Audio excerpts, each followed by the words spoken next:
Hello. Okay, welcome back guys. Sorry about that, no time for editing today. I don't have the equipment with me, but I did want to get a video out because we have the official or the independent report to the Saracens salary cap scandal.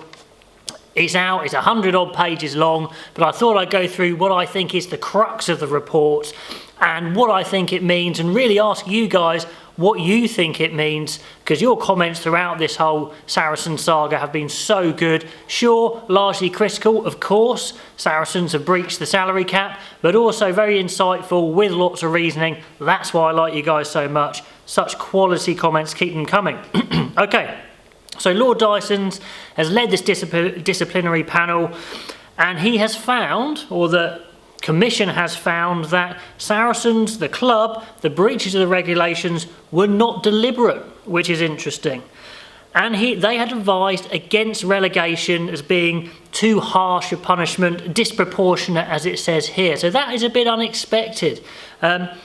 Even though they weren't deliberate, and it does explain why they spent £3 million on legal advice to see if it was legal or not, it's still missing the point, which is my previous videos, is it's irrelevant whether it's legal. It's whether the salary cap manager and Premier Rugby, their opinion is it's legal, because it's their opinion that matters. So even though they didn't deliberately break the cap, they are definitely still guilty of not checking, or Premier Rugby as well, of not checking that it's within their rules, because it is their rules rather than legality that matters anyway.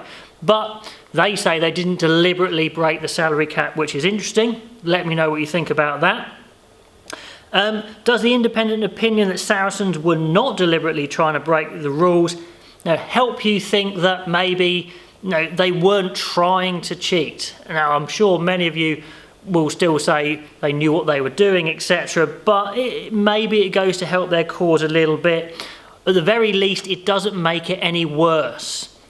Certainly it doesn't say they deliberately tried to cheat, and it doesn't say the players deliberately tried to cheat. We'll come to that as well. But it doesn't change the fact that they did break the rules. And indeed, they go on to list a lot of the rules they've broken. Anyway, they couldn't comply with the salary cap this year.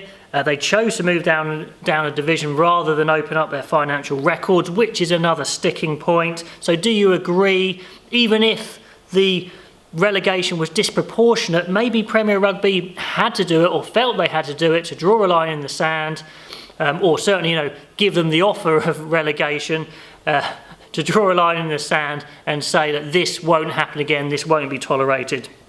And maybe ultimately it's actually good for Saracens to take a harsher punishment and kind of serve their time, if you like, a bit more in the public's opinion. Anyway, they go on to find the club have broken the rules on many occasions, from £500 up to £800,000. So huge breaches to the rules, including property, hospitality, image rights. All the players involved is listed in the report. They detail it, so have a look at the details, but I don't think that's the point. The fact is they did break the salary cap in a big way, and we have some numbers now, so that's a bit of transparency, I guess, there. But there is no suggestion, or they found no suggestion or evidence that players were complicit in the actions of the club, as in they didn't realise it was breaking the salary cap.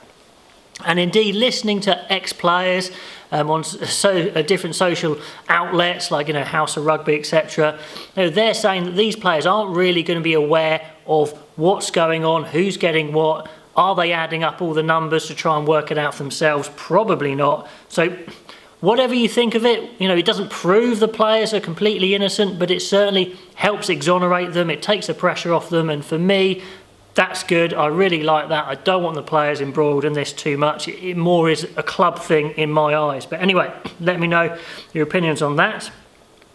But Saracens have breached the salary cap in 3 consecutive seasons, and they got some numbers there, over £1 million in 2016-17, then quite close to the salary cap, just 100,000 over the next year, but £1 million in 2018 and 19 as well. So pretty hefty breaches of the salary cap.